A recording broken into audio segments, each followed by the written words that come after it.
നമസ്കാരം. പ്രഭാത കേരളത്തിലേക്ക് എല്ലാ പ്രേക്ഷകർക്കും ഒരിക്കൽ കൂടി സ്വാഗതം. എല്ലാവർക്കും ഒരു നല്ല ദിവസം ആശംസിക്കുന്നു. ആദ്യം തന്നെ പാർലമെന്റ് അതിക്രമം നമ്മൾ ഇതിലെ കണ്ടതാണ്. രാജ്യത്തെ ഞെട്ടിച്ച ഒരു സംഭവമായിരുന്നു അത്. അതുമായി ബന്ധപ്പെട്ട അന്വേഷണം പുരോഗമിക്കുന്നു എന്നുള്ളതാണ്. ഇപ്പോൾ 5 പേരാണ് പോലീസിന്റെ കസ്റ്റഡിയിലുള്ളത്. വിശദമായ അന്വേഷണം നടക്കുന്നുണ്ട്. ഇന്ന് പ്രതിപക്ഷ നേതാക്കൾ രാഷ്ട്രപതിയെ കണ്ട് സുരക്ഷാ വീഴ്ചയുമായി ബന്ധപ്പെട്ട ബോധ്യപ്പെടുത്തൽ നടത്തും. ഒപ്പം INDIA സഖ്യം ഇതുമായി ബന്ധപ്പെട്ടുള്ള യോഗം കൂടുന്നുണ്ട്. ഏതായാലും സർക്കാരിനെ, നമ്മുടെ പാർലമെന്റിലെ സുരക്ഷാ സംവിധാനത്തെയാണ് പ്രതിപക്ഷം ഉന്നം വെക്കുന്നത് എന്നുള്ളത് വ്യക്തം. മറ്റൊന്ന് ശബരിമലയുമായി ബന്ധപ്പെട്ടാണ്. ശബരിമലയിൽ തിരക്ക് തുടരുന്നുണ്ട്. മന്ത്രി കെ രാധാകൃഷ്ണൻ, ദേവസ്വം മന്ത്രി, അവിടെയുണ്ട്. നേരിട്ടെത്തി അദ്ദേഹം അവിടുത്തെ സുരക്ഷാ ചുമതലകൾ അല്ലെങ്കിൽ സുരക്ഷാ വീഴ്ചകൾ പരിശോധിക്കുന്നുണ്ട്. തിരക്കടക്കം നിയന്ത്രിക്കാനുള്ള സംവിധാനങ്ങൾ അദ്ദേഹം മുന്നോട്ട് കൊണ്ടുപോകുന്നുണ്ട്. BJPയുടെ പ്രതിനിധി സംഘം ഇന്ന് പമ്പയിലെത്തും, കാര്യങ്ങൾ വിലയിരുത്തുന്നുണ്ട്. ഒപ്പം ഇതടക്കം നിരവധി വാർത്തകളുണ്ട്. തദ്ദേശ സ്വയംഭരണ തെരഞ്ഞെടുപ്പിലെ വിജയത്തിൻ്റെ സന്തോഷത്തിലാണ് UDF എന്നുള്ളത് വളരെ പ്രധാനപ്പെട്ട കാര്യമാണ്. നവകേരള സദസ്സ് കോട്ടയത്തെ പര്യടനം തുടരുന്നുണ്ട്. ഇതടക്കം നിരവധി വാർത്തകളുണ്ട്. നമുക്ക് തലക്കെട്ടുകളിലേക്ക് പോകാം.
അതുതന്നെ നമുക്ക് പാർലമെന്റ് അതിക്രമത്തിലേക്ക് പോകണം. ഇന്നലെ വല്ലാത്ത രാജ്യത്തെ ഞെട്ടിപ്പിച്ച ഒരു സംഭവമായി അത് മാറി.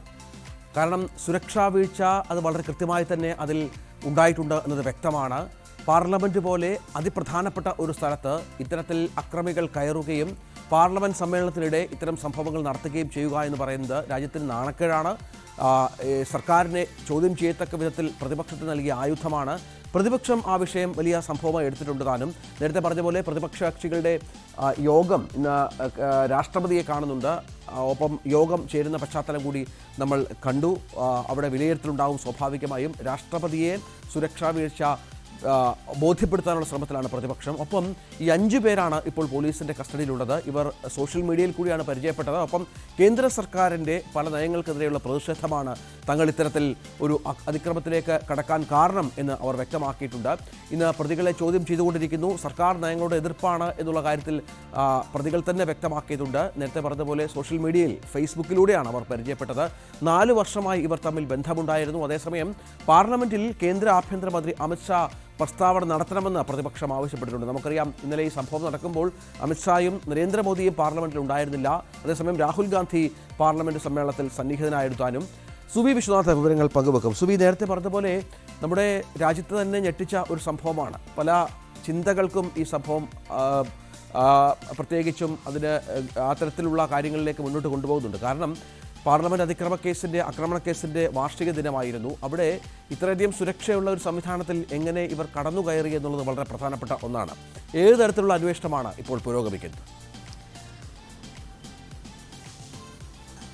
രഞ്ജിത്ത് സൂചിപ്പിച്ചതുപോലെ തന്നെ രാജ്യസുരക്ഷയെ ബാധിക്കുന്ന കേസ് തന്നെ എന്ന രീതിയിൽ അതീവ ഗൗരവത്തോടു കൂടി തന്നെയാണ് ഈ കേസിനെ കാണുന്നത്. പാർലമെന്റ് അതിക്രമവുമായി ബന്ധപ്പെട്ട കേസിന്റെ അന്വേഷണം പുരോഗമിക്കുകയാണ്. ഇന്ന് പ്രതികളെ വീണ്ടും ചോദ്യം ചെയ്യും. ഏതായാലും പ്രതികളുടേതെന്ന് പറയുന്ന മൊഴി ഇപ്പോൾ പുറത്തു വന്നിട്ടുണ്ട്. അതിൽ പറയുന്നത് സർക്കാർ നയങ്ങളോടുള്ള എതിർപ്പാണ് ഇതിന് കാരണം എന്നാണ് പറയുന്നത്. പ്രത്യേകിച്ചും കർഷക സമരം, മണിപ്പൂർ കലാപം എന്നിവയിൽ ഇവർക്ക് എതിർപ്പുണ്ടായിരുന്നു. ആ കാര്യങ്ങളാണ് ഇവരെ ഇത്തരത്തിൽ ഒരു അതിക്രമ നയിച്ചത് എന്നാണ് പ്രധാനമായി പറയുന്നത്. ഒപ്പം തന്നെ ഈ കേസിന്റെ അന്വേഷണം ഡൽഹി സ്പെഷ്യൽ സെല്ലിനെ ഏൽപ്പിച്ചേക്കും എന്നാണ് ലഭിക്കുന്ന വിവരങ്ങൾ. ഒപ്പം ഈ പ്രതികൾക്കെതിരെ UAPA ചുമത്തിയിട്ടുണ്ട്.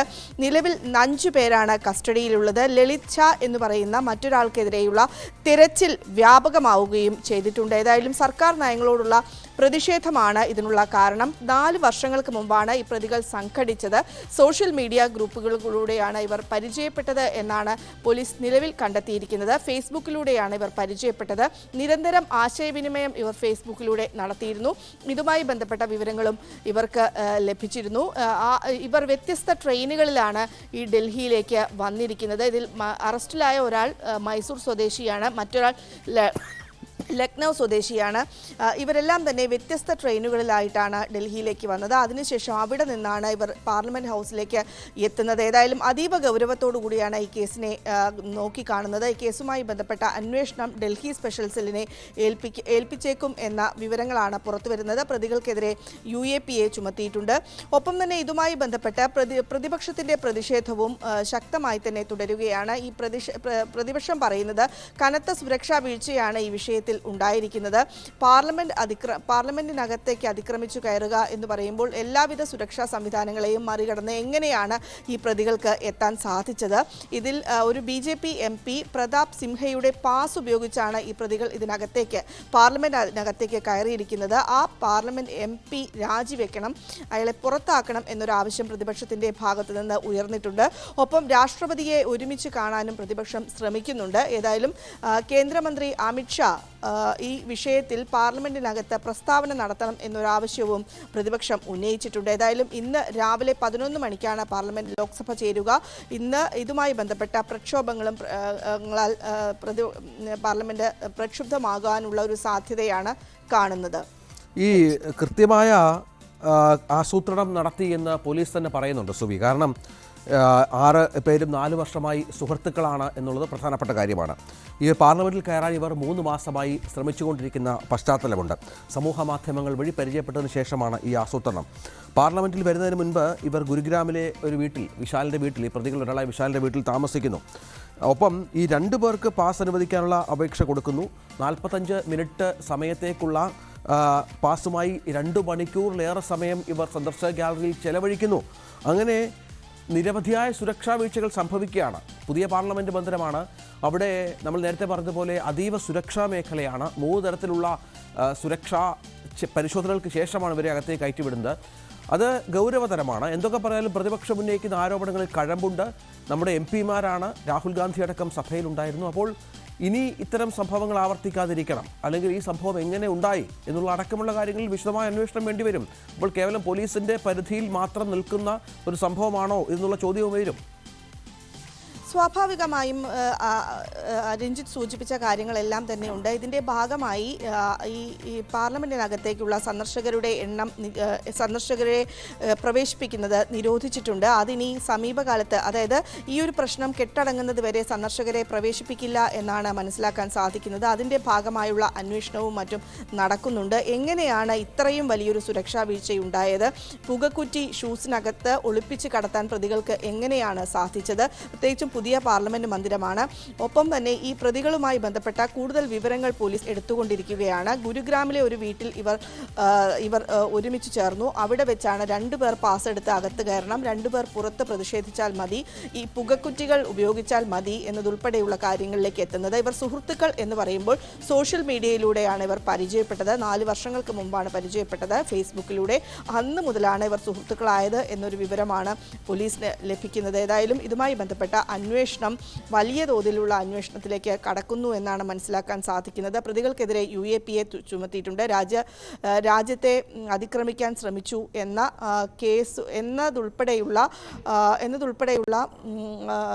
വകുപ്പുകൾ ചുമത്തിക്കൊണ്ടാണ് ഇവർക്കെതിരെ കേസെടുത്തിരിക്കുന്നത്. കൂടുതൽ അന്വേഷണത്തിലേക്ക് അന്വേഷണ സംഘം കടക്കുകയാണ്. ഏതായാലും കൃത്യമായ ഒരു ഉത്തരം അമിത്ഷായ്ക്ക് ഉൾപ്പെടെ ഇക്കാര്യത്തിൽ പാർലമെന്റിൽ പറയേണ്ടി വരും. എങ്ങനെയാണ് ഈ സുരക്ഷാ വീഴ്ചയുണ്ടായത് എന്ന് പറയേണ്ടി വരും. ഇപ്പോൾ മണിക്കൂറുകൾ കഴിഞ്ഞിട്ടും എങ്ങനെയാണ് ഈ പ്രതികൾ എത്തിയത് എന്നത് സംബന്ധിച്ച് ഒരു വ്യക്തമായ ഉത്തരത്തിലേക്ക് പോലീസ് എത്തിയിട്ടില്ല. ഏതായാലും UAPA ചുമത്തിയിട്ടുണ്ട്. ഡൽഹി സ്പെഷ്യൽ സെല്ല് ഈ കേസിൽ അന്വേഷണം ആരംഭിക്കാൻ പോവുകയുമാണ്. രഞ്ജിത്ത്. അതുതന്നെയാണ് 2001 നമുക്കറിയാം പാർലമെൻറ്റ് ആക്രമണം ഉണ്ടായത്. അത് ഇന്ന് കഴിഞ്ഞ ദിവസം 22ാം വാർഷികമായിരുന്നു. അത് അവിടെ ഈ പാർലമെൻറ്റ് ആക്രമണത്തിന് ശേഷം അതീവ സുരക്ഷാ സംവിധാനങ്ങൾ പാർലമെൻറ്റിൽ സജ്ജമാക്കിയിരുന്നു എന്നുള്ളതാണ്. സുരക്ഷാ ഉദ്യോഗസ്ഥരുടെ എണ്ണം പലമടങ്ങ് വർദ്ധിപ്പിച്ചു. ആധുനിക സുരക്ഷാ സംവിധാനങ്ങൾ സജ്ജീകരിച്ചു.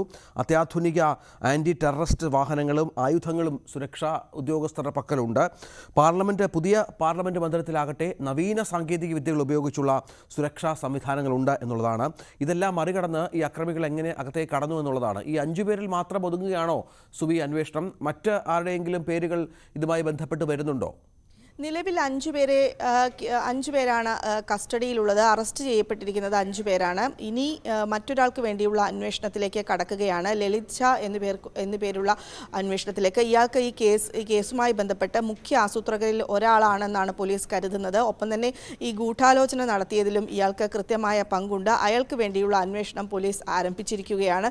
അങ്ങനെ പറയുമ്പോൾ പോലും വലിയൊരു ആക്രമണത്തിലേക്ക് പ്രതികൾ എന്തുകൊണ്ട് കടന്നില്ല എന്നൊരു ചോദ്യം ഇപ്പോഴും അവശേഷിപ്പിക്കുന്നുണ്ട്. എന്തുകൊണ്ട് കാനിസ്റ്റർ ഉപയോഗിച്ചുള്ള അതിക്രമത്തിലേക്കാണ് പ്രതികൾ കടന്നിരിക്കുന്നത്? എന്തുകൊണ്ടാണ് മറ്റൊരു തരത്തിലുള്ള അതിക്രമത്തിലേക്ക് കടക്കാതിരുന്നത്? സർക്കാർ നയത്തോടുള്ള എതിർപ്പിൽ പ്രതിഷേധം ഈ രീതിയിൽ എന്തിനാണ് പ്രതിഷേധം നടത്തിയത് എന്നതുൾപ്പെടെയുള്ള ചോദ്യങ്ങൾ അവശേഷിക്കുന്നുണ്ട്. ഏതായാലും ലളിത് ഷായ്ക്ക് വേണ്ടിയുള്ള തിരച്ചിൽ ഇപ്പോൾ ഊർജിതമാക്കിയിട്ടുണ്ട്. രഞ്ജിത്ത്, പാർലമെന്റ് സുരക്ഷയൊരുക്കാൻ 3 വിഭാഗങ്ങളാണ് പ്രധാനമായി ഉള്ളത്. അതിലൊന്ന് പാർലമെന്റ് സുരക്ഷയ്ക്കായി നേരിട്ട് റിക്രൂട്ട് ചെയ്യപ്പെടുന്ന പാർലമെന്റ് സെക്യൂരിറ്റി സർവീസ് എന്ന് പറയും. അവർക്ക് സാങ്കേതിക പിന്തുണ നൽകാൻ ചില ആളുകൾ ഉണ്ടാകും, വിദഗ്ധരുണ്ടാകുമെന്നുള്ളതാണ്. പാർലമെന്റ് ഡ്യൂട്ടി ഗ്രൂപ്പ്, അതിൻ്റെ PDG, അത് കേന്ദ്ര റിസർവ് സേനയിൽ നിന്നാണ് ഈ PDGയെ അവിടെ നിയോഗിക്കുക.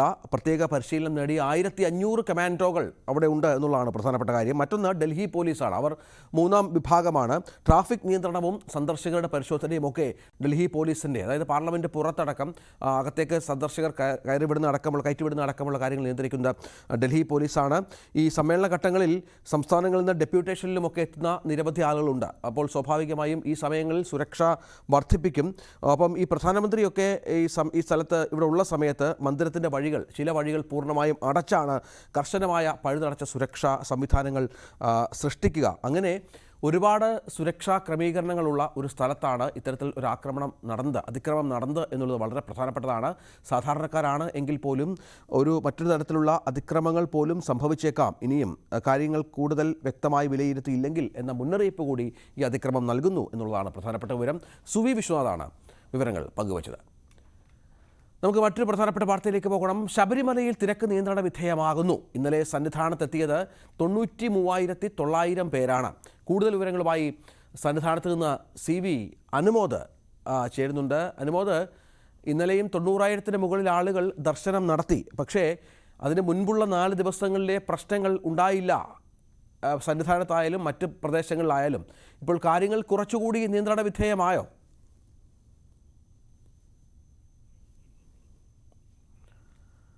ശബരിമലയിൽ ഇന്നലെ എത്തിയത് 93,900 പേർ എന്നുള്ളതാണ് ഏറ്റവും പ്രധാനപ്പെട്ട വിവരം. 93,900 എന്ന് പറയുമ്പോൾ അത്യാവശ്യം നല്ല കണക്കാണ്. അത് 1,00,000-ന് മുകളിൽ ദർശനം നടത്തിയ സമയം കഴിഞ്ഞ ശനിയാഴ്ചയൊക്കെ സന്നിധാനത്തുണ്ടായിരുന്നു എന്നുകൂടി നമ്മൾ മനസ്സിലാക്കണം. ആ സമയത്താണ് ഈ വലിയ പ്രശ്നങ്ങൾ ഉണ്ടായത്. അനുമോദ്, 93,900 പേർ എന്നുള്ളത് അത്യാവശ്യം സാമാന്യം വലിയ കണക്കാണ്. 90,000-ന് മുകളിൽ ആളുകൾ എത്തുക എന്ന് പറയുന്നത് 80,000-ൽ നിജപ്പെടുത്താനാണ് സർക്കാർ തീരുമാനിച്ചിരിക്കുന്നത്. ഇത്രയധികം ആളുകൾ വന്നിട്ടും കഴിഞ്ഞ മുമ്പുള്ള 4 ദിവസങ്ങൾ ഉണ്ടായ പ്രശ്നങ്ങൾ ശബരിമലയിലും നിലയ്ക്കലിലും പമ്പയിലും ഒന്നും ഉണ്ടായില്ല എന്നുള്ളത് ആശ്വാസകരമല്ലേ?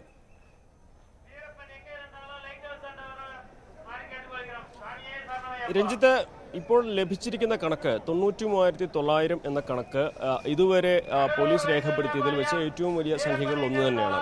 നമുക്കറിയാം, കഴിഞ്ഞ ദിവസങ്ങളിലൊക്കെ ഈ 80,000-ന് മുകളിൽ അയ്യപ്പന്മാർ വരുമ്പോഴായിരുന്നു ഇവിടെ തിരക്ക് നിയന്ത്രിക്കാൻ കഴിയാത്ത രീതിയിൽ പ്രശ്നങ്ങൾ ഉണ്ടാകുന്നതും നിലയ്ക്കലും പമ്പയിലുമൊക്കെ മണിക്കൂറുകൾ അയ്യപ്പന്മാർ കുടുങ്ങിക്കിടക്കുന്നൊരു സാഹചര്യം ഉണ്ടായതൊക്കെ. പക്ഷേ ഇന്നലത്തെ ഈ വലിയ ഒരു സംഖ്യ, അതായത് 93,000-ലധികം പേർ ദർശനത്തിനെത്തി എന്ന സാഹചര്യത്തിൽ പോലും മുൻപുണ്ടായിരുന്ന പോലത്തെ പ്രശ്നങ്ങൾ ഉണ്ടായിട്ടില്ല എന്നതാണ് വളരെ ശ്രദ്ധേയമായ കാര്യം. അതിനർത്ഥം മുൻപ് ഈ പ്രശ്നങ്ങൾ ഉണ്ടായപ്പോൾ വേണ്ട രീതിയിൽ കൈകാര്യം ചെയ്യാൻ അധികൃതർക്ക് കഴിഞ്ഞിരുന്നില്ല എന്നുകൂടി വ്യക്തമാക്കുന്ന അതാണ്. ഇന്നലെ എല്ലാം കൃത്യമായിട്ട് നടന്നതുകൊണ്ട് അയ്യപ്പന്മാർക്ക് വലിയ പ്രശ്നങ്ങളില്ലാതെ ബുദ്ധിമുട്ടില്ലാതെ ദർശനം നടത്തി മടങ്ങുവാൻ കഴിഞ്ഞു. പക്ഷേ ഇതിനു മുൻപ് ഇത്രയും തിരക്കുണ്ടായപ്പോൾ കൈകാര്യം ചെയ്തതിൽ ചില വീഴ്ചകൾ വന്നിട്ടുണ്ട് എന്നുകൂടി തെളിയിക്കുന്നതാണ് ഈ കണക്കുകൾ.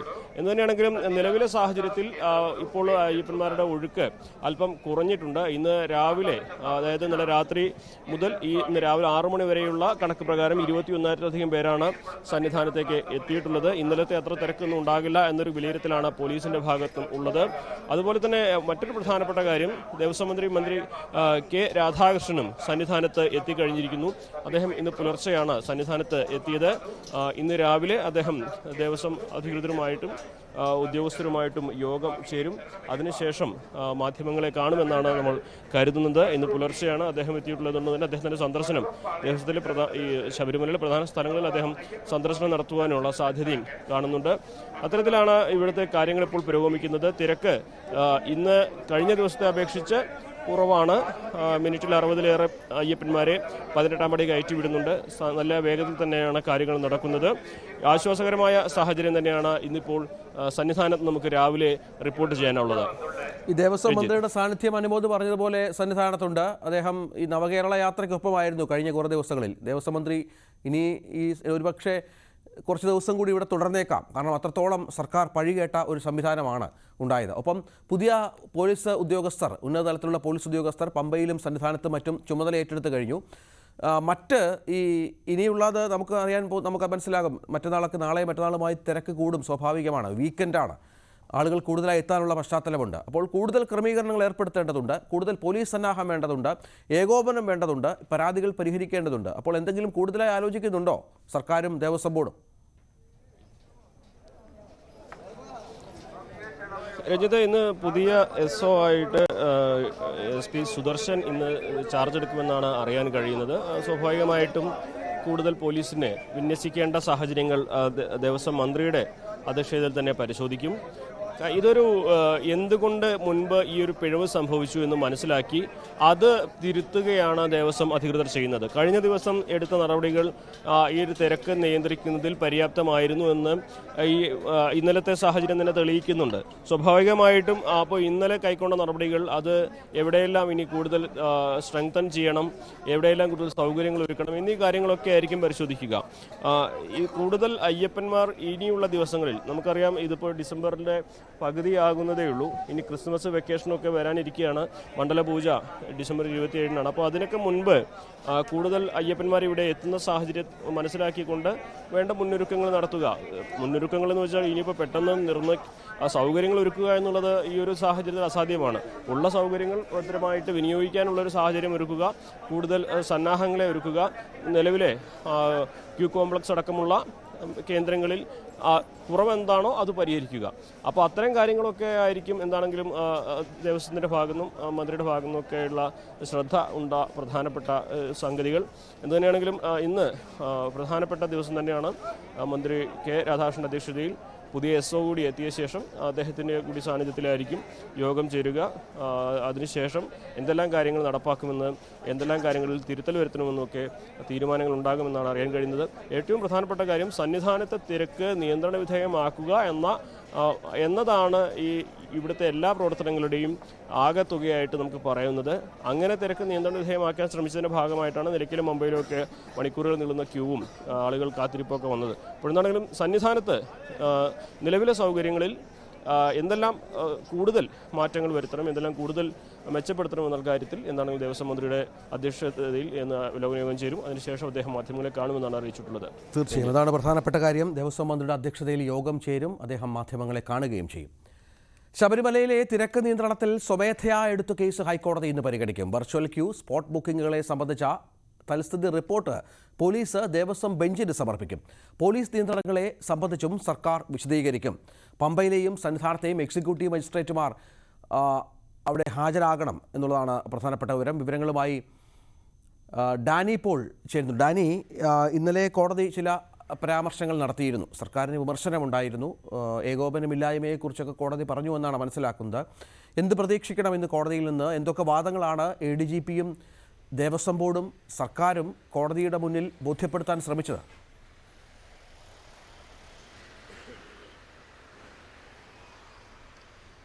രഞ്ജിത്ത്, കഴിഞ്ഞ 2 ദിവസങ്ങളിലായി ഹൈക്കോടതിയിലെ ദേവസ്വം ബെഞ്ച് ഇത് പരിഗണിച്ചു വരികയാണ്. സ്വമേധയാ എടുത്ത കേസാണെങ്കിൽ കൂടിയും ഇത്തരം കാര്യങ്ങൾ സംബന്ധിച്ച് ശബരിമലയിൽ ഇപ്പോൾ എന്താണ് സംഭവിക്കുന്നത്, ഏത് രീതിയിലാണ് തിരക്ക് നിയന്ത്രിക്കാൻ ശ്രമിക്കുന്നത്, അല്ലെങ്കിൽ അതിനെല്ലാം ഭക്തർക്കുണ്ടാകുന്ന അസൗകര്യങ്ങൾ അതിൻ്റെ ഒരു പാരമ്യതയിലേക്ക് എത്തിയതായി മാധ്യമ വാർത്തകൾ അടക്കമുണ്ട്. അപ്പോൾ ഇത്തരം കാര്യങ്ങൾ എന്ത് നടപടി സ്വീകരിച്ചു എന്നതടക്കമുള്ള കാര്യങ്ങൾ വളരെ വിശദാംശങ്ങളോടുകൂടി തന്നെയാണ് കോടതി പരിശോധിക്കുന്നത്. 2 ദിവസങ്ങളിലായി പോലീസിൻ്റെ, സർക്കാരിൻ്റെ, മറ്റ് ഏജൻസികളുടെ എല്ലാവരുടെയും നൽകുന്ന വിശദീകരണങ്ങൾ, സ്വീകരിച്ച നടപടികൾ ഇതെല്ലാം വളരെ വിശദമായിട്ട് തന്നെ പരിശോധിച്ച് പോവുകയാണ്.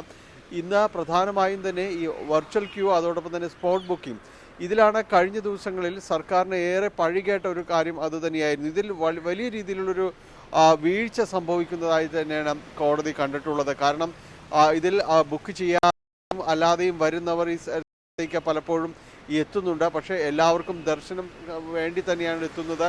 അവരുടെ കാര്യങ്ങൾ ഒരേ സമയം ഉറപ്പാക്കുകയും വേണം. അപ്പോൾ ഈ കാര്യങ്ങളിൽ എന്താണ് സ്വീകരിച്ചിട്ടുള്ളത് നടപടികൾ? ഈ കഴിഞ്ഞ ദിവസങ്ങളിലുണ്ടായ തിരക്കിൽ പിന്നീട് കുറവുണ്ടായിട്ടുണ്ടോ?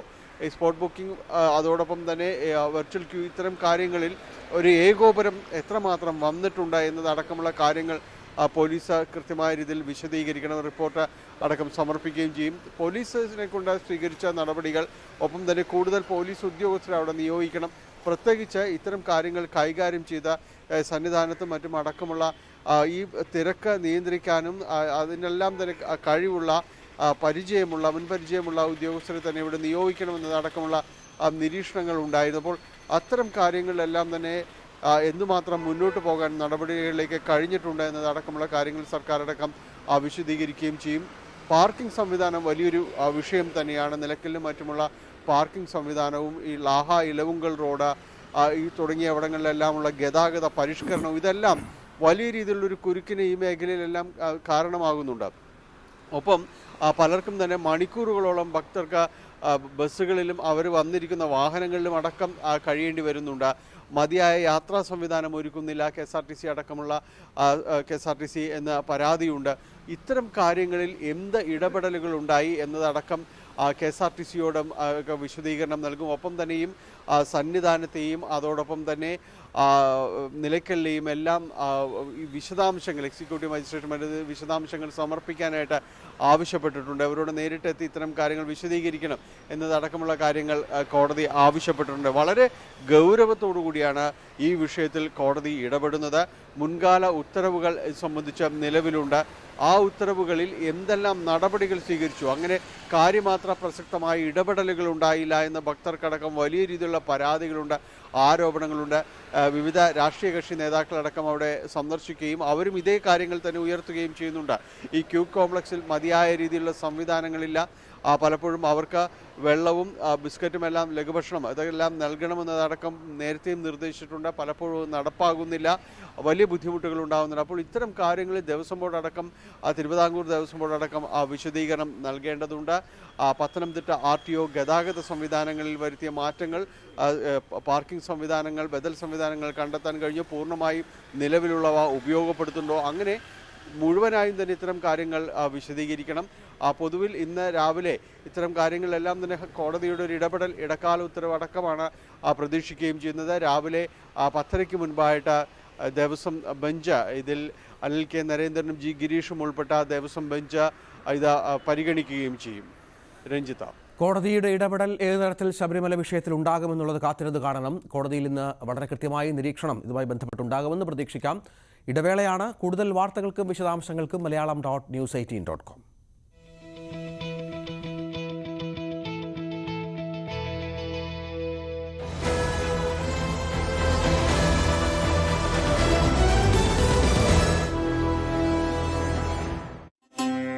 കേന്ദ്രീകരിച്ചു.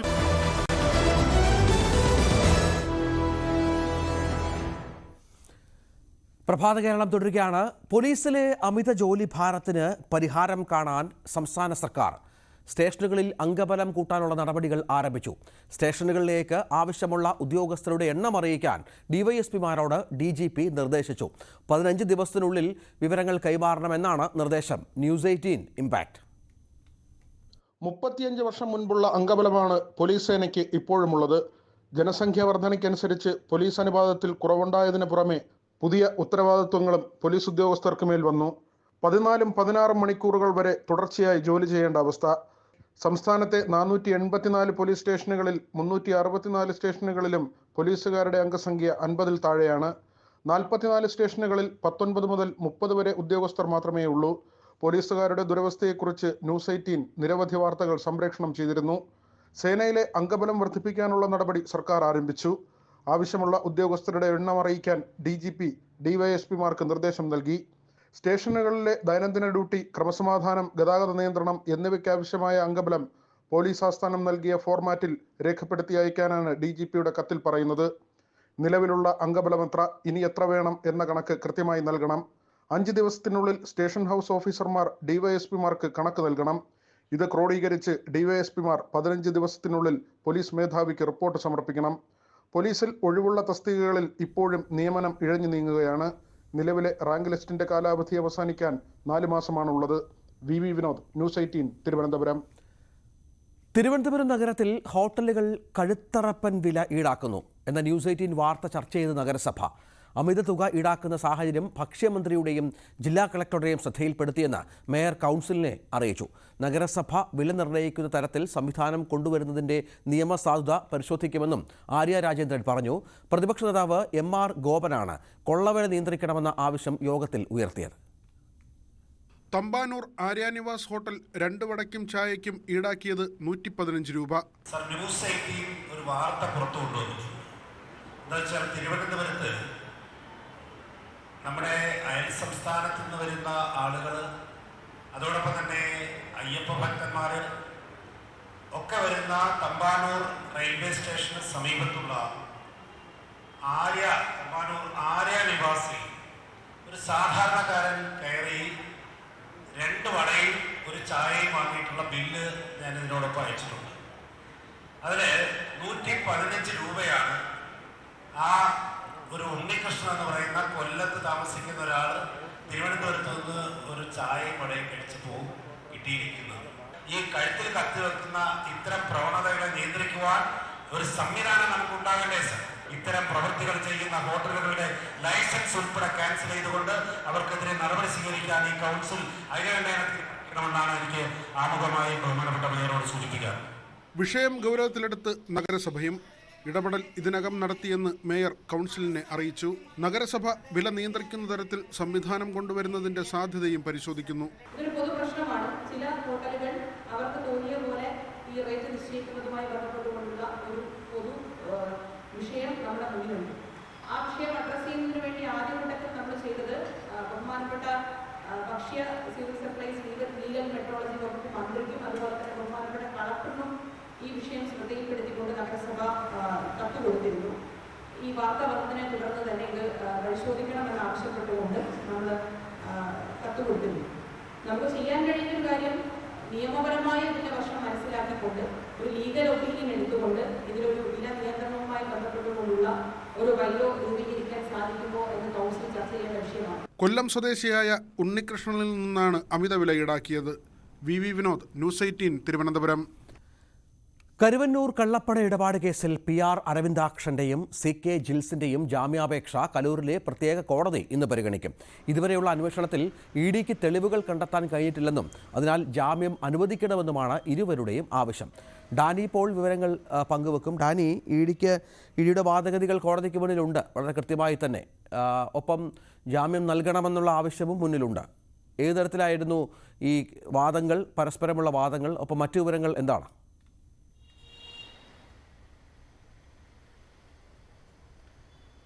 രഞ്ജിത്ത്, കരുവന്നൂർ ബാങ്ക് തട്ടിപ്പുമായി ബന്ധപ്പെട്ടുകൊണ്ട് EDയുടെ അന്വേഷണം വലിയ രീതിയിൽ മുന്നോട്ട് പോവുകയാണ്. നിലവിൽ അവർക്ക് ലഭിച്ചിരിക്കുന്ന തെളിവുകൾ അല്ലെങ്കിൽ കോടതിയിലേക്ക് സമർപ്പിച്ചിരിക്കുന്ന വസ്തുതകൾ എന്ന് പറയുന്നത് വളരെയധികം ഞെട്ടിപ്പിക്കുന്നതാണ്. പലപ്പോഴും CPMനെ വളരെ നേരിട്ട് തന്നെയും ബാധിക്കുന്ന രീതിയിലുള്ള തെളിവുകൾ തന്നെയാണ് ലഭിച്ചിരിക്കുന്നതായി അവർ കോടതിയിൽ പറഞ്ഞിരിക്കുന്ന രേഖകളിൽ ഉള്ളത് വ്യക്തമാക്കുന്നത്. CPM പ്രാദേശിക കമ്മിറ്റിക്ക്, ലോക്കൽ കമ്മിറ്റിക്ക് ബാങ്ക് അക്കൗണ്ടുകൾ അടക്കമുള്ള കാര്യങ്ങൾ ഇതിൽ വിശദീകരിച്ചിട്ടുണ്ട്. അതിലൂടെ വലിയ രീതിയിലുള്ള ഇടപാടുകൾ നടന്നിട്ടുണ്ട് എന്നതടക്കമാണ് വിശദീകരിക്കുന്നത്. അതിൻ്റെ കൃത്യമായ രീതിയിലുള്ളൊരു ചുമതല വഹിച്ചിരുന്നത് PR അരവിന്ദാക്ഷനാണ് എന്ന് കൃത്യമായിട്ട് തന്നെ ED അനുമാനിക്കുന്നു. ED അതിലേക്ക് എത്തപ്പെട്ടിട്ടും ചെയ്തിട്ടുണ്ട്. ഈ സമയത്താണ് ഈ 2 തവണയും ഈ ജാമ്യം പരിഗണിക്കുമ്പോൾ, കരുവന്നൂർ ബാങ്ക് തട്ടിപ്പ് കേസുമായി ബന്ധപ്പെട്ടുള്ള ജാമ്യം പരിഗണിക്കുമ്പോൾ അരവിന്ദാക്ഷൻ്റെയും അതോടൊപ്പം തന്നെ ജിൽസിൻ്റെ എല്ലാം പ്രധാനപ്പെട്ട വാദമുഖങ്ങളിൽ പെട്ടത് തങ്ങൾക്കെതിരെ തെളിവ് ലഭിച്ചിട്ടില്ല, തങ്ങളെ കൃത്യമായ തെളിവുകളില്ലാതെ ED ഇത് ഇപ്പോഴും കസ്റ്റഡിയിൽ തുടരുന്നു എന്ന കാര്യങ്ങളാണ് സൂചിപ്പിക്കുന്നത്. പക്ഷേ കഴിഞ്ഞ തവണയെല്ലാം ED വളരെ കൃത്യമായി ഇത്തരം കാര്യങ്ങളുടെ വസ്തുതകൾ ബോധിപ്പിച്ചിട്ടുണ്ട്. ഈ അക്കൗണ്ടുകളിലൂടെ 5ഓളം അക്കൗണ്ടുകൾ കണ്ടെത്തിയിട്ടുണ്ട്. ഈ അക്കൗണ്ടുകളിലൂടെ കൃത്യമായി കമ്മീഷൻ പണം കൈപ്പറ്റിയിട്ടുണ്ട്. അതും പലതും ഇടപാടുകൾ ആർക്കൊക്കെയാണ് എന്ന് വ്യക്തമാക്കാനായിട്ട് ഇപ്പോഴും പാർട്ടി നേതൃത്വം, ജില്ലാ നേതൃത്വം ഒന്നും തയ്യാറായിട്ടില്ല. അടിമുടി ദുരൂഹത ഈ അക്കൗണ്ടിൽ സംബന്ധിച്ച് നിലനിൽക്കുന്നു എന്ന വസ്തുതകൾ നിലനിൽക്കുന്നുണ്ട്. ഒപ്പം ഈ കള്ളപ്പണ ഇടപാടുകൾ നടന്നു എന്നതാണ് ED വലിയ രീതിയിൽ സംശയിക്കുന്നത്. പലരുടെയും ബനാമി അക്കൗണ്ടുകൾ, അത് ബനാമി ഇടപാടുകൾ, ഇതെല്ലാം തന്നെ നടന്നിരിക്കുന്നു. ഇതിൻ്റെ എല്ലാം സൂത്രധാർ ഇവരൊക്കെ തന്നെയാണ് എന്നാണ് ED ഉയർത്തുന്ന വാദമുഖം. എന്തായാലും ഇന്ന് കോടതി ഇക്കാര്യത്തിൽ ഈ ജാമ്യാപേക്ഷയിലെല്ലാം തന്നെ തീരുമാനമെടുക്കും. കാരണം പറയുന്നതിനപ്പുറം കൂടുതൽ തെളിവുകളിലേക്ക് എത്താൻ EDക്ക് കഴിഞ്ഞിട്ടുണ്ട് എന്ന് ED പറയുമ്പോൾ അത് കോടതി കൂടി സമർത്ഥിക്കേണ്ടതുണ്ട്. എന്തായാലും അത്തരം കാര്യങ്ങൾ പരിഗണിച്ചുകൊണ്ടായിരിക്കും കോടതി മുന്നോട്ട് പോവുക. അതോടൊപ്പം തന്നെ ഈ കരുവന്നൂർ ബാങ്ക് തട്ടിപ്പുമായി ബന്ധപ്പെട്ടുകൊണ്ട് ക്രൈംബ്രാഞ്ച് ചില രേഖകൾ ആവശ്യപ്പെട്ടിരുന്നു. ED അതിനെ എതിർക്കുകയും ചെയ്തിരുന്നു. ഇന്നും ആ അപേക്ഷയും കൂടി ED എതിർക്കുന്നുണ്ട്. ആ അപേക്ഷയും കൂടി കോടതിയുടെ പരിഗണനയിലേക്ക് വരുന്നുണ്ട്. രഞ്ജിത്ത്. ഡാനി പോളാണ് വിവരങ്ങൾ പങ്കുവച്ചത്. തനിക്കെതിരെ മതവിദ്വേഷ പ്രസംഗം നടത്തിയതിന്റെ പേരിലുള്ള FIR റദ്ദാക്കണമെന്നാവശ്യപ്പെട്ട് കേന്ദ്രമന്ത്രി രാജീവ് ചന്ദ്രശേഖർ നൽകിയ ഹർജി ഹൈക്കോടതി ഇന്ന് പരിഗണിക്കും. കളമശ്ശേരി സ്ഫോടനത്തിന്റെ പശ്ചാത്തലത്തിൽ നടത്തിയ പരാമർശത്തെ തുടർന്നാണ് പോലീസ് കേസെടുത്തത്. ജസ്റ്റിസ് ഡയസാണ് ഹർജി പരിഗണിക്കുക. ഇന്നലെ മറ്റ് നടപടികൾ പാടില്ലെന്ന് കോടതി നിർദ്ദേശിച്ചിരുന്നു. വയനാട് വാകേരിയിൽ യുവാവിൻ്റെ ജീവനെടുത്ത കടുവയ്ക്കായുള്ള തെരച്ചിൽ ഇന്നും തുടരും. പ്രദേശത്ത് കണ്ട കാൽപ്പാടുകളെല്ലാം ഒരേ കടുവയുടേതാണെന്ന് സ്ഥിരീകരിച്ചതോടെ കടുത്ത ഭീതിയിലാണ് നാട്ടുകാർ. പ്രദേശത്ത് ക്യാമറകളും 3 കൂടും സ്ഥാപിച്ചിട്ടുണ്ട്. നിരോധനാജ്ഞ പ്രഖ്യാപിച്ചതിനാൽ പ്രദേശവാസികളോട് സുരക്ഷിത സ്ഥാനങ്ങളിലേക്ക് മാറാനും നിർദ്ദേശം നൽകിയിട്ടുണ്ട്. Wayanad south DFO Shajana Kareem, forest veterinary officer doctor Jinesh Mohandas തുടങ്ങിയവരാണ് ദൗത്യത്തിന് നേതൃത്വം നൽകുന്നത്. 5 ദിവസമായിട്ടും കടുവയെ പിടികൂടാനാകാതെ വന്നതോടെ കടുവാഭീതി ജനജീവിതത്തെ ബാധിച്ച നിലയിലാണ്. ഹൈക്കോടതിയിലെ മുൻ GP PG മനുവിൻ്റെ മുൻകൂർ ജാമ്യാപേക്ഷയിൽ ഇന്ന് വാദം നടക്കും. അടച്ചിട്ട കോടതി മുറിയിലാണ് വാദം നടക്കുക. പരാതിക്കാരിയുടെ സ്വകാര്യത മാനിച്ച് വാദം ഇൻ ക്യാമറ ആക്കണമെന്ന് ADGP കോടതിയോട് ആവശ്യപ്പെടുകയായിരുന്നു. നിയമോപദേശം തേടി എത്തിയ പെൺകുട്ടിയെ പീഡിപ്പിച്ചുവെന്നാണ് കേസ്. ഇന്ന് ഉച്ചതിരിഞ്ഞ് 3 മണിക്ക് ജസ്റ്റിസ് ഗോപിനാഥിൻ്റെ കോടതിയാണ് കേസ് പരിഗണിക്കുക. 4 പേർ മരിച്ച കിസാർ ദുരന്തത്തിൽ ജുഡീഷ്യൽ അന്വേഷണം ആവശ്യപ്പെട്ടുള്ള ഹർജി ഹൈക്കോടതി ഇന്ന് പരിഗണിക്കും. പോലീസ് സുരക്ഷ ആവശ്യപ്പെട്ടുള്ള പ്രിൻസിപ്പാളിൻ്റെ കത്ത് രജിസ്ട്രാർ അവഗണിച്ചുവെന്നാണ് ഹർജിയിലെ പ്രധാന ആക്ഷേപം. ഇത് ദുരന്തത്തിൻ്റെ ആക്കം കൂട്ടിയെന്നും ഹർജിയിൽ പറയുന്നു. KSU സംസ്ഥാന അധ്യക്ഷൻ അലോഷ്യസ് സേവ്യറാണ് ഹർജി നൽകിയത്. ചീഫ് സെക്രട്ടറി, കൊച്ചി സർവകലാശാല തുടങ്ങിയവരാണ് എതിർ കക്ഷികൾ. അന്വേഷണത്തിൻ്റെ സ്വഭാവം എന്താണെന്ന് വിശദീകരിക്കാൻ കഴിഞ്ഞ തവണ ഹർജി പരിഗണിച്ചപ്പോൾ കോടതി ആവശ്യപ്പെട്ടിരുന്നു. കിഫ്ബി മസാല ബോണ്ടിനെതിരായ എൻഫോഴ്സ്മെന്റ് ഡയറക്ടറേറ്റിന്റെ നടപടികൾ ചോദ്യം ചെയ്തു നൽകിയ ഹർജികൾ ഹൈക്കോടതി ഇന്ന് പരിഗണിക്കും. ഹർജികളിൽ EDയുടെ തുടർ നടപടികൾ സംബന്ധിച്ച് ഇന്ന് സിംഗിൾ ബെഞ്ച് വാദം കേൾക്കും. ED സമൻസ് ചോദ്യം ചെയ്ത് മുൻ ധനമന്ത്രി doctor TM Thomas Isaac, KIIFB എന്നിവർ നൽകിയ ഹർജികളാണ് ഹൈക്കോടതിയുടെ പരിഗണനയിൽ ഉള്ളത്. സമൻസുമായി മുന്നോട്ട് പോകാൻ ജസ്റ്റിസ് ദേവൻ രാമചന്ദ്രൻ EDക്ക് നൽകിയ അനുമതി ഡിവിഷൻ ബെഞ്ച് റദ്ദാക്കിയിരുന്നു. ഇതിനുശേഷം 2ാം തവണയാണ് ഹർജി സിംഗിൾ ബെഞ്ചിൻ്റെ പരിഗണനയ്ക്ക് വരുന്നത്. അന്വേഷണവുമായി മുന്നോട്ട് പോകാൻ താൽപ്പര്യമുണ്ടെങ്കിൽ കിഫ്ബിയിലെ രേഖകൾ പരിശോധിക്കാമെന്നാണ് ഹൈക്കോടതി അറിയിച്ചത്. നേന്ത്രക്കായ വില കുത്തനെ ഇടിച്ചതോടെ കർഷകർ ദുരിതത്തിൽ. കർഷകർക്ക് പരമാവധി 23 രൂപയാണ് ഇപ്പോൾ നേന്ത്രക്കായ കിലോയ്ക്ക് കിട്ടുന്നത്. അതേസമയം വറുത്ത ഉപ്പേരിക്കാവട്ടെ തോന്നിയ വിലയാണ്. ശബരിമല സീസണായതോടെ വറുത്ത ഉപ്പേരിയുടെ വില വീണ്ടും വർദ്ധിപ്പിച്ചിട്ടുണ്ട്. ഞങ്ങൾക്ക് ഒരു വാഴയ്ക്ക് ഏകദേശം 150 രൂപ ആവറേജ് വരുന്നുണ്ട്.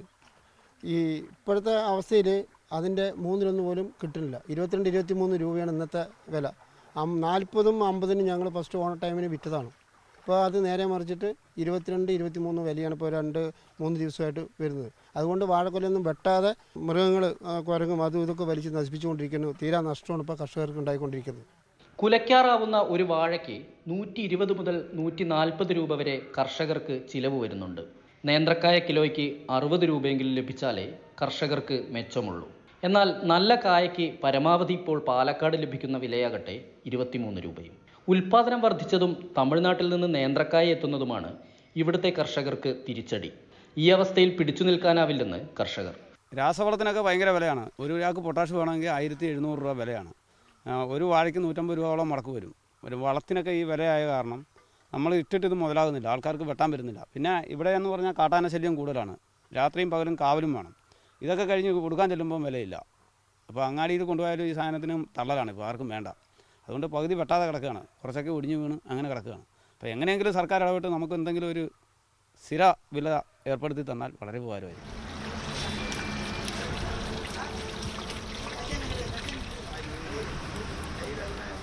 അതേസമയം വറുത്ത ഉപ്പേരിക്ക് വില വീണ്ടും വർദ്ധിച്ചു. കായ വറുത്തതിന് 130 രൂപ മുതൽ 280 രൂപ വരെ വില ഈടാക്കുന്നുണ്ട്.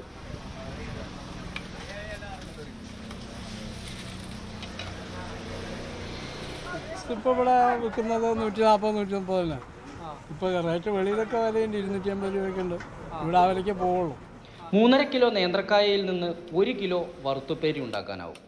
പരമാവധി ചിലവ് വരിക 85 രൂപ. ശബരിമല സീസൺ ആയതോടെയാണ് വറുത്ത ഉപ്പേരിക്ക് കിലോയ്ക്ക് 280 രൂപ വരെ വില വർദ്ധിച്ചത്.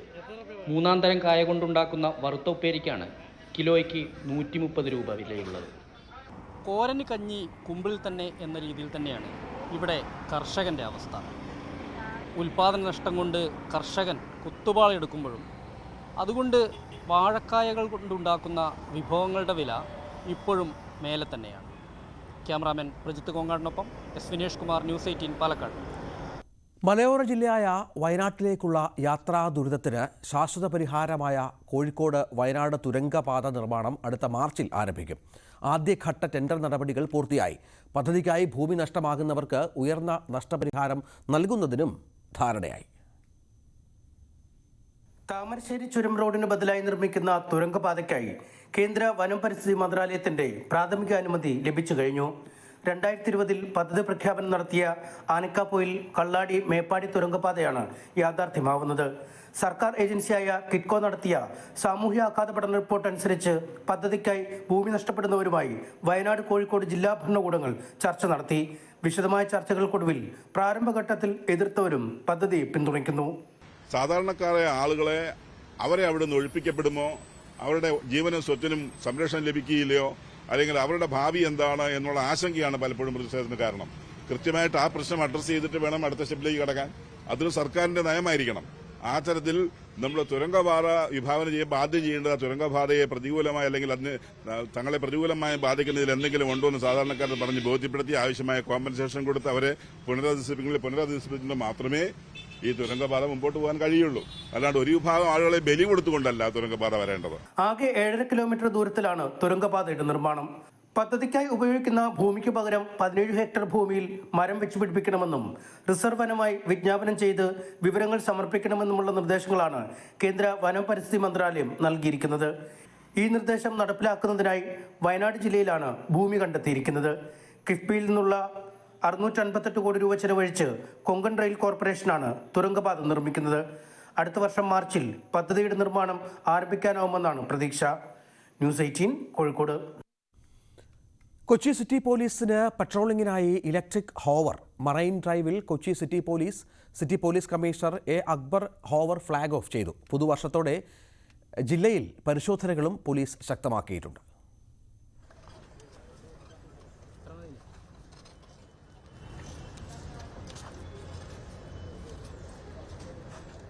രണ്ട് ചെറിയ വീലുകളും ഹാൻഡിലും നിൽക്കുന്നതിനുള്ള പ്ലാറ്റ്ഫോമും അടങ്ങിയതാണ് ഹോവറുകൾ.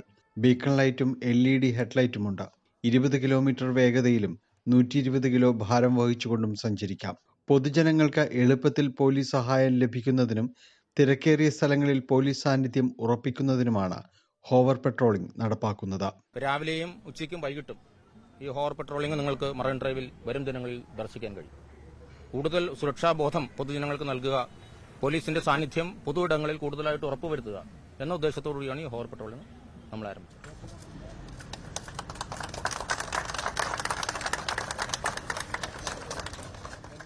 മറൈൻ ഡ്രൈവ് മഴവിൽ പാലം മുതൽ അബ്ദുൽ കലാം മാർഗ് വരെയാണ് പെട്രോളിംഗ്. മറൈൻ ഡ്രൈവിൽ രാവിലെയും ഉച്ചയ്ക്കും വൈകുന്നേരങ്ങളിലും 3 ഷിഫ്റ്റുകളിലായി ഹോവറുകളിൽ പോലീസ് എത്തും. നഗരത്തിലെ കൂടുതൽ വാക്ക്വേകളിലേക്ക് പദ്ധതി വ്യാപിപ്പിക്കാനും ആലോചനയുണ്ട്. ന്യൂസ് 18 കൊച്ചി. അയോധ്യയിൽ വലിയ ഒരുക്കങ്ങളാണ് നടക്കുന്നത്. രാമക്ഷേത്രം ജനുവരി 22-ന് രാജ്യത്തിന് സമർപ്പിക്കും. പ്രാൺ പ്രതിഷ്ഠയ്ക്കായി രാമക്ഷേത്രത്തിന്റെ നിർമ്മാണം അവസാന ഘട്ടത്തിലാണ്. ക്ഷേത്രത്തിലെ പുതിയ പൂജാരിമാരെയും തിരഞ്ഞെടുക്കുകയാണ് ഇപ്പോൾ.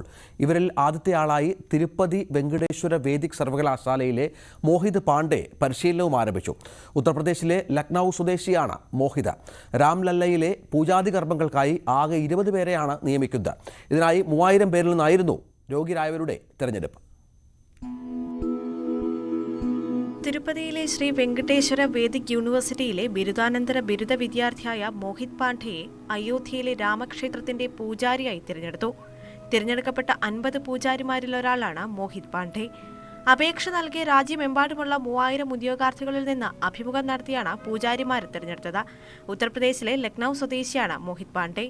പൂജാരിയായി ജോലിയിൽ പ്രവേശിക്കുന്നതിന് മുമ്പുള്ള 6 മാസത്തെ പരിശീലനം ആരംഭിച്ചിരിക്കുകയാണ് മോഹിത് ഇപ്പോൾ. ഉത്തർപ്രദേശിലെ ഗാസിയാബാദിൽ സ്ഥിതി ചെയ്യുന്ന ദുധേശ്വർ വേദ വിദ്യാപീഠത്തിലെ പൂർവ്വ വിദ്യാർത്ഥിയാണ് മോഹിത്. 6ാം ക്ലാസ് മുതൽ +2 വരെ മോഹിത് ഇവിടെ വിദ്യാർത്ഥിയായിരുന്നു. ഉത്തരേന്ത്യയിലെ സുപ്രധാന ക്ഷേത്രമായ ശ്രീ ദുധേശ്വർനാഥിനോട് ചേർന്നാണ് ഈ സ്ഥാപനം സ്ഥിതി ചെയ്യുന്നത്. കഴിഞ്ഞ 23 വർഷത്തിനുള്ളിൽ ആയിരക്കണക്കിന് വിദ്യാർത്ഥികളാണ് വേദവിദ്യാപീഠത്തിൽ നിന്ന് വേദങ്ങളും ആചാരങ്ങളും അഭ്യസിച്ചത്. 70ഓളം വിദ്യാർത്ഥികൾ വിവിധ ക്ഷേത്രങ്ങളിൽ പൂജാരിമാരായും ആചാര്യന്മാരുമായി സേവനം അനുഷ്ഠിക്കുന്നതിന് പരിശീലനം നേടിവരികയാണ്. ഭഗവാൻ ദുധേശ്വർനാഥിന്റെ അനുഗ്രഹത്തിൽ അയോധ്യയിൽ ശ്രീരാമനെ സേവിക്കാൻ മോഹിത്തിനെ തിരഞ്ഞെടുത്തിരിക്കുകയാണെന്ന് ദുധേശ്വർ വേദ വിദ്യാപീഠ മേധാവി പീതാധീശ്വർ മഹന്ത് നാരായണഗിരി പറഞ്ഞു. ദുധേശ്വർ വേദ വിദ്യാപീഠത്തിലെ വിദ്യാഭ്യാസം പൂർത്തിയാക്കിയ ശേഷം മോഹിത തിരുപ്പതിയിലെ SVVUവിൽ നിന്നാണ് BA ശാസ്ത്രി കോഴ്സ് പൂർത്തിയാക്കിയത്. ബിരുദത്തിൽ ഫസ്റ്റ് ക്ലാസ് നേടിയ ശേഷം ഈ വർഷം ആദ്യമാണ് MA ആചാര്യ കോഴ്സിന് ചേർന്നത്. സാമവേദമാണ് ആദ്യ വർഷം പഠിക്കുന്നത്. അയോധ്യയിലെ രാമക്ഷേത്രത്തിന്റെ പൂജാരിയായി മോഹിത്തിനെ തിരഞ്ഞെടുക്കുന്നതിൽ SVVU വൈസ് ചാൻസലർ പ്രൊഫസർ റാണി സദാശിവമൂർത്തി അഭിമാനം പ്രകടിപ്പിച്ചു. മോഹിത്തിന്റെ ആത്മസമർപ്പണവും മികച്ച പെരുമാറ്റത്തെയും പഠനത്തോടുള്ള പ്രതിബദ്ധതയും അദ്ദേഹം അഭിനന്ദിച്ചു. രാംലല്ലയുടെ മതപരമായ ചുമതലകൾ നിർവഹിക്കുന്നതിന് ആകെ 20 പൂജാരിമാരെയാണ് തിരഞ്ഞെടുക്കുകയെന്ന് രാമക്ഷേത്ര അധികൃതർ പുറത്തിറക്കിയ വിജ്ഞാപനത്തിൽ പറയുന്നു. 3000 അപേക്ഷകരിൽ നിന്ന് 200 പേരെയാണ് അഭിമുഖത്തിനായി തിരഞ്ഞെടുത്തിരിക്കുന്നത്. അവസാന പരീക്ഷയ്ക്ക് മുമ്പായി ഇവർക്ക് 6 മാസത്തെ പരിശീലനം നൽകി. 20നും 30നും ഇടയിൽ പ്രായമുള്ള ഉദ്യോഗാർത്ഥികളിൽ നിന്നാണ് അപേക്ഷ ക്ഷണിച്ചത്. ശ്രീരാമ ജന്മഭൂമി തീർത്ഥക്ഷേത്ര ട്രസ്റ്റ് തിരഞ്ഞെടുക്കുന്ന ഉദ്യോഗാർത്ഥികൾക്ക് പ്രതിമാസം 2000 രൂപ സ്റ്റൈപ്പൻഡായി ലഭിക്കും. 2024 ജനുവരി 22-നാണ് രാമക്ഷേത്രത്തിന്റെ പ്രതിഷ്ഠാ ചടങ്ങ് നിശ്ചയിച്ചിരിക്കുന്നത്. 4000-ഓളം സന്യാസിമാരെയാണ് ചടങ്ങിൽ പങ്കെടുക്കുന്നതിന് ക്ഷണിച്ചിരിക്കുന്നത്.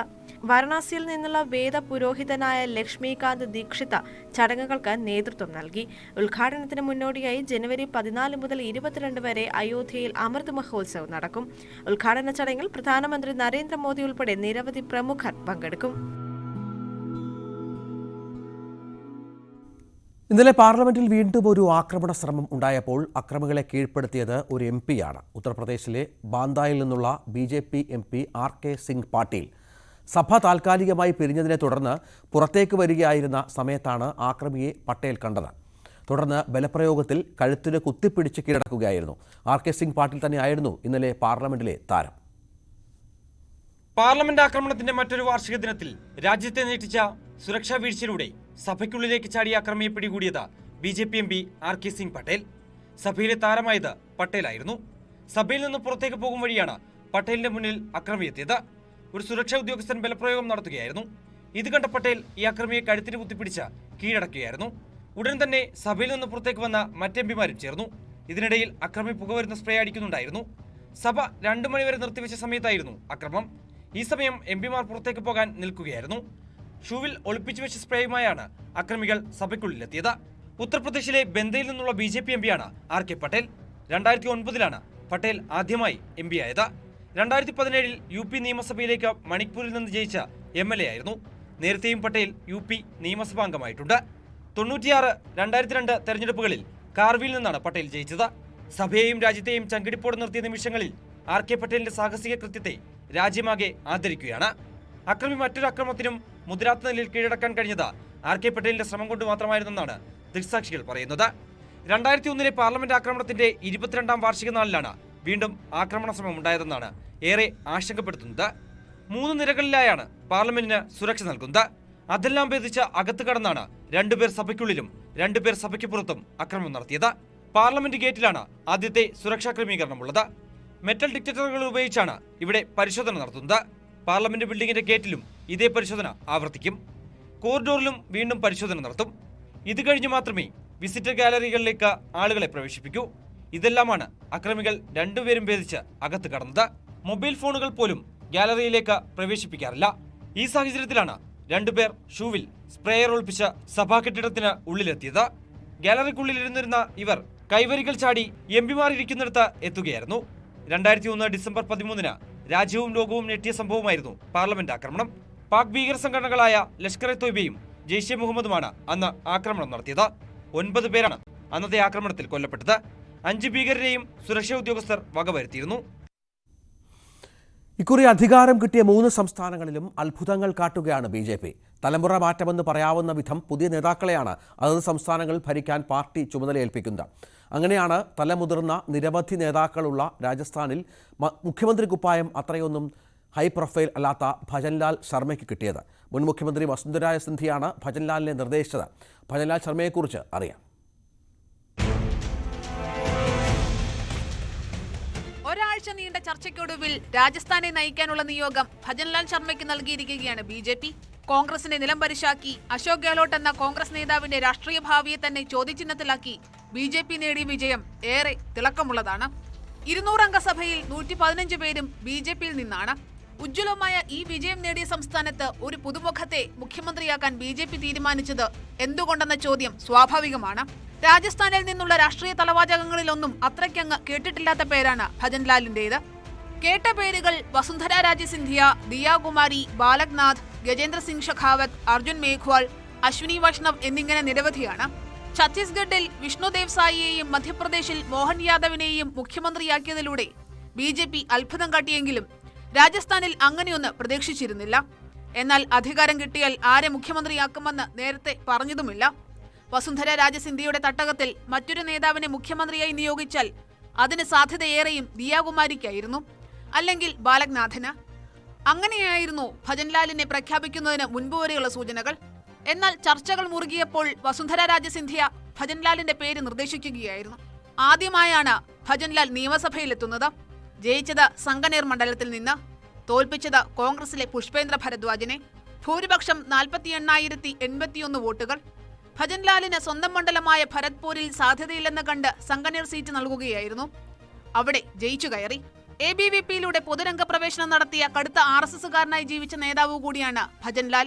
4 വട്ടം BJP ജനറൽ സെക്രട്ടറി ആയിരുന്നുവെങ്കിലും മറ്റു നേതാക്കളെക്കാൾ ലോ പ്രൊഫൈലായിരുന്നു ഉണ്ടായിരുന്നത്. എന്നിട്ടും രാഷ്ട്രതന്ത്രത്തിലെ ഈ ബിരുദാനന്തര ബിരുദക്കാരൻ മുഖ്യമന്ത്രിയായത് ഒരു തലമുറ മാറ്റം BJP കൽപ്പിച്ചിരുന്നു എന്നതിന്റെ തെളിവാണ്. ഇക്കുറിയും വസുന്ധര രാജെ സിന്ധ്യ തന്നെ മുഖ്യമന്ത്രി ആയേക്കുമെന്നായിരുന്നു ആദ്യ സൂചനകൾ. ശക്തി തെളിയിക്കാൻ തന്നെ പിന്തുണയ്ക്കുന്ന MLA-മാരുമായി കൂടിക്കാഴ്ച വരെ നടത്തിയിരുന്നു ഈ മുൻ മുഖ്യമന്ത്രി. ഡൽഹിയിൽ പോയി പാർട്ടി കേന്ദ്ര നേതൃത്വത്തെ കാണുകയും ചെയ്തു. എന്നിട്ട് എന്ത് സംഭവിച്ചു എന്നതിന് ഉത്തരമില്ല. പക്ഷേ പെട്ടെന്നൊരു നിമിഷം ഭജൻലാൽ ശർമ്മ മുഖ്യമന്ത്രിയാകട്ടെ എന്ന് വസുന്ധര തന്നെ നിർദ്ദേശിക്കുകയായിരുന്നു. BJP അധ്യക്ഷൻ JP നഡ്ഡയുമായി സൂക്ഷിക്കുന്ന നല്ല വ്യക്തിബന്ധവും ഭജൻലാലിന് തുണയായിട്ടുണ്ടാകണം. ജയ്പൂർ രാജകുടുംബാംഗമായ ദിയ കുമാരിക്ക് മുഖ്യമന്ത്രി സ്ഥാനത്തേക്ക് സാധ്യത കൽപ്പിച്ചിരുന്നവർ ഏറെയാണ്. ദിയ കുമാരിക്കുണ്ടായിരുന്നു മുഖ്യമന്ത്രി മോഹങ്ങൾ. പക്ഷേ അത് ഉപമുഖ്യമന്ത്രി സ്ഥാനം വരെ എത്തിയുള്ളൂ. UP-യിലെ യോഗി ആദിത്യനാഥിനെ പോലെ ഒരു ചുവട് രാജസ്ഥാനിലും ഉണ്ടാകുമോ എന്ന് സംശയം ജനിപ്പിച്ച മറ്റൊരു നേതാവായിരുന്നു ബാലക്നാഥ്. കാവിയണിഞ്ഞ ഈ യുവനേതാവിന് സാഹചര്യങ്ങളെല്ലാം അനുകൂലമായിരുന്നു. ഇങ്ങനെയുള്ള വാർത്തകളോട് താൻ പ്രധാനമന്ത്രി നരേന്ദ്രമോദി കാട്ടുന്ന വഴിയിൽ രാഷ്ട്രീയ പരിചയം നേടുകയാണെന്ന് പറഞ്ഞാണ് പ്രതികരിച്ചത്. വസുന്ധരയ്ക്ക് മുഖ്യമന്ത്രി കസേര കിട്ടിയില്ലെങ്കിൽ കേന്ദ്ര ജലശക്തി മന്ത്രി ഗജേന്ദ്ര സിംഗ് ഷെഖാവത്ത് ഒരുപക്ഷെ ആ സ്ഥാനത്തേക്ക് വരുമെന്നും പ്രതീക്ഷിച്ചിരുന്നു. രാജസ്ഥാനിലെ രജപത് മുഖമായ ഗജേന്ദ്ര സിംഗിന് സാധ്യത ഏറെയുണ്ടായിരുന്നു. അതുപോലെ തന്നെ രാജസ്ഥാനിലെ BJPയുടെ ദളിത് നേതാവായ കേന്ദ്രമന്ത്രി അർജുൻ മേഘ്വാളിനും സാധ്യത കൽപ്പിച്ചിരുന്നു. 3 വട്ടം MP-യായ അർജുൻ മേഘ്വാളിന് ഭരണരംഗത്തെ പരിചയവും അനുകൂല ഘടകമായിരുന്നു. റെയിൽവേ മന്ത്രി അശ്വിനി വൈഷ്ണവിന്റെ പേരും ചില കേന്ദ്രങ്ങളിൽ ഉയർത്തിയിരുന്നു.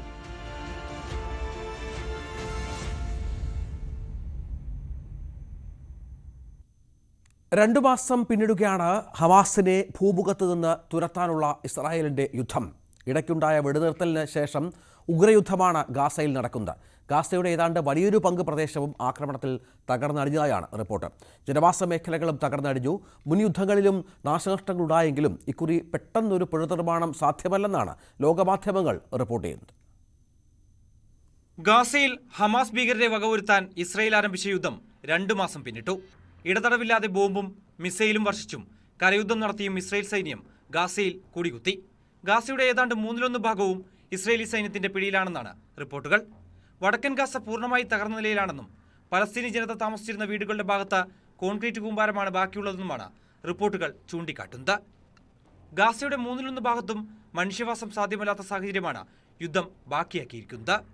ദ ഗാർഡിന്റെ റിപ്പോർട്ട് പ്രകാരം ഗാസയിലെ 40% വീടുകളും ബോംബിങ്ങിലും മിസൈൽ ആക്രമണത്തിലും തകർന്നിട്ടുണ്ട്. 18 ലക്ഷം ഗാസ നിവാസികൾ ഭവനരഹിതരെല്ലാം എത്തിയതോടെ UN ഷെൽട്ടറുകൾ നിറഞ്ഞു കവിയുകയും ചെയ്തു. യുദ്ധം കഴിഞ്ഞാലും ഷെൽട്ടറുകളിൽ നിന്നും മടങ്ങുന്നവർ എവിടെ താമസിക്കുമെന്ന ചോദ്യം ബാക്കിയാണ്. ഒക്ടോബർ 7-ന് വടക്കൻ ഗാസയിലാണ് ഇസ്രായേലി സൈന്യം ആക്രമണം തുടങ്ങിയത്. അപ്പോൾ തെക്കൻ ഗാസയിലെ സുരക്ഷിത സ്ഥാനങ്ങളിലേക്ക് മാറാനാണ് ഇസ്രായേലി സൈന്യം ഗാസ നിവാസികളോട് പറഞ്ഞിരുന്നത്. വെടിനിർത്തലിന് ശേഷം ഇസ്രായേലി സൈന്യം തെക്കൻ ഗാസയിലാണ് ആക്രമണം ശക്തമാക്കിയിരിക്കുന്നത്. അതുകൊണ്ട് ഇവിടെയുള്ള സാധാരണക്കാരായ പലസ്തീനികളോട് ഇപ്പോൾ റാഫയിലേക്ക് നീങ്ങാനാണ് നിർദ്ദേശിച്ചിരിക്കുന്നത്. നിരവധി പേരാണ് ഇങ്ങനെ റാഫയിലേക്ക് എത്തിയിട്ടുള്ളതെന്നും UN റിപ്പോർട്ട് ചൂണ്ടിക്കാട്ടുന്നു. ഗാസയിലെ ബോംബിംഗ് വലിയ തോതിൽ നാശനഷ്ടമുണ്ടാക്കിയെന്ന് ഇസ്രായേലി സൈന്യവും സമ്മതിക്കുന്നുണ്ട്. പക്ഷേ ഹമാസ് വരുത്തിവെച്ചതാണ് ഈ സാഹചര്യമെന്നാണ് അവരുടെ വാദം. സ്കൂളുകളിലും ആശുപത്രികളിലും ഹമാസുകാർ ഒളിച്ചിരുന്നതാണ് ഇത്ര വലിയ ആക്രമണത്തിലേക്ക് നയിച്ചതെന്നും ഇസ്രായേലി സൈന്യം പറയുന്നു. മുമ്പുണ്ടായിട്ടുള്ള യുദ്ധങ്ങളിലും ഗാസയിൽ വൻ നാശനഷ്ടങ്ങൾ ഉണ്ടായിട്ടുണ്ട്. അന്നെല്ലാം ഗൾഫ് രാജ്യങ്ങളുടെ കൈത്താങ്ങിലാണ് ഗാസയിൽ പുനർനിർമ്മാണം നടന്നതും ജനങ്ങൾക്ക് തിരികെ എത്താനും കഴിഞ്ഞത്. പക്ഷേ ഇക്കുറി ഉണ്ടായിരിക്കുന്ന തകർച്ച മുമ്പത്തേതുപോലെയല്ല. ഗാസയുടെ മുക്കും മൂലയും വരെ ഇസ്രായേലി ലക്ഷ്യത്തിൽ ബോംബും മിസൈലും പതിച്ച് തകർന്നു. ഇക്കുറി ആക്രമണം നടത്തി ഇസ്രായേലി സൈന്യം മടങ്ങുകയല്ല ചെയ്യുന്നതെന്നതും പ്രധാന കാര്യം തന്നെയാണ്. ഹമാസുകാർക്കായി വ്യാപകമായ തെരച്ചിലാണ് നടക്കുന്നത്. ഹമാസുകാർ ഉണ്ടെന്ന് കരുതുന്ന സ്ഥലങ്ങൾ 2-1 നോക്കാതെ തകർത്തു കളയുകയാണ് ചെയ്യുന്നത്. അതുകൊണ്ട് തന്നെ നാശനഷ്ടങ്ങൾ പറഞ്ഞറിയിക്കാനാവാത്തതാണെന്നാണ് റിപ്പോർട്ടുകൾ ചൂണ്ടിക്കാട്ടുന്നത്. ഉപഗ്രഹ ചിത്രങ്ങളുടെ അടിസ്ഥാനത്തിൽ 98,000 കെട്ടിടങ്ങൾ നവംബർ അവസാനമായപ്പോൾ തന്നെ തകർന്നടിഞ്ഞതായാണ് ഇതാ ഗാർഡിയൻ റിപ്പോർട്ട് ചെയ്യുന്നത്. ഇത് വെടിനിർത്തൽ തുടങ്ങുന്നതിന് മുമ്പത്തെ കണക്കാണ്. വെടിനിർത്തൽ കഴിഞ്ഞ് വീണ്ടും യുദ്ധം ആരംഭിച്ചതോടെ സാഹചര്യം കൂടുതൽ ഗുരുതരമായിട്ടേ ഉണ്ടാകൂ. ഗാസയിലെ പലസ്തീൻ കോടതിയായ justice palace, Palestinian legislative council complex, 3390 വിദ്യാഭ്യാസ സ്ഥാപനങ്ങൾ, 167 ആരാധനാലയങ്ങൾ എന്നിവ തകർന്ന കൂട്ടത്തിലുള്ളതായും ഗാർഡിയൻ റിപ്പോർട്ട് പറയുന്നു. ഗാസയിലെ 35 ആശുപത്രികളിൽ പ്രവർത്തനക്ഷമമായി ഇപ്പോഴുള്ളത് വെറും 9 എണ്ണം മാത്രമാണ്. 17,000 പേർ ഗാസയിൽ കൊല്ലപ്പെട്ടതായാണ് മറ്റൊരു കണക്ക്. ഇതിൽ 60% തദ്ദേശീയരാണ്. ഗാസയിലെ ശേഷിക്കുന്ന ജനങ്ങളുടെ പകുതിയിലധികവും കൊടും പട്ടിണിയിലാണെന്ന് BBC റിപ്പോർട്ട് ചെയ്യുന്നു. UN നടത്തുന്ന ഭക്ഷണ വിതരണവും ഉഗ്രയുദ്ധത്തെ തുടർന്ന് ഏതാണ്ട് നിലച്ച മട്ടാണ്. പലയിടങ്ങളിലും യുദ്ധമുഖത്തുകൂടി ആശ്വാസ വസ്തുക്കളോ ഭക്ഷണമോ എത്തിക്കാൻ കഴിയാത്ത നിലയിലാണെന്നാണ് റിപ്പോർട്ട്. തദ്ദേശീയർ കൊല്ലപ്പെടുന്നത് വേദന ഉളവാക്കുന്ന കാര്യമാണെന്ന് ഇസ്രായേലി സൈന്യം തുറന്നു സമ്മതിക്കുന്നുണ്ടെങ്കിലും മറ്റൊരു വഴിയില്ലെന്നാണ് അവരുടെ വാദം. ഹമാസിനെ ഇല്ലാതാക്കുക എന്ന ലക്ഷ്യത്തിൽ മറ്റൊരു വിധേനയും വിജയം കണ്ടെത്താനാകില്ലെന്നാണ് IDF വ്യക്തമാക്കുന്നത്. അതേസമയം യുദ്ധം രൂക്ഷമായിക്കൊണ്ടിരിക്കെ ഹമാസിലെ പലരും കീഴടങ്ങുന്നതായും ഇസ്രായേലി സൈന്യം പറയുന്നുണ്ട്. ഇത് ഹമാസ് നെറ്റ്വർക്ക് തകർന്നതിന്റെ സൂചനയായാണ് ഇസ്രായേൽ വിലയിരുത്തുന്നത്. കൂടുതൽ വാർത്തകൾക്കും വിശദാംശങ്ങൾക്കും malayalam.news18.com പ്രഭാത കേരളം ഇതോടുകൂടി പൂർണ്ണമാകുന്നു. എല്ലാ പ്രേക്ഷകർക്കും നല്ലൊരു ദിവസം കൂടി ആശംസിക്കുന്നു. നമസ്കാരം.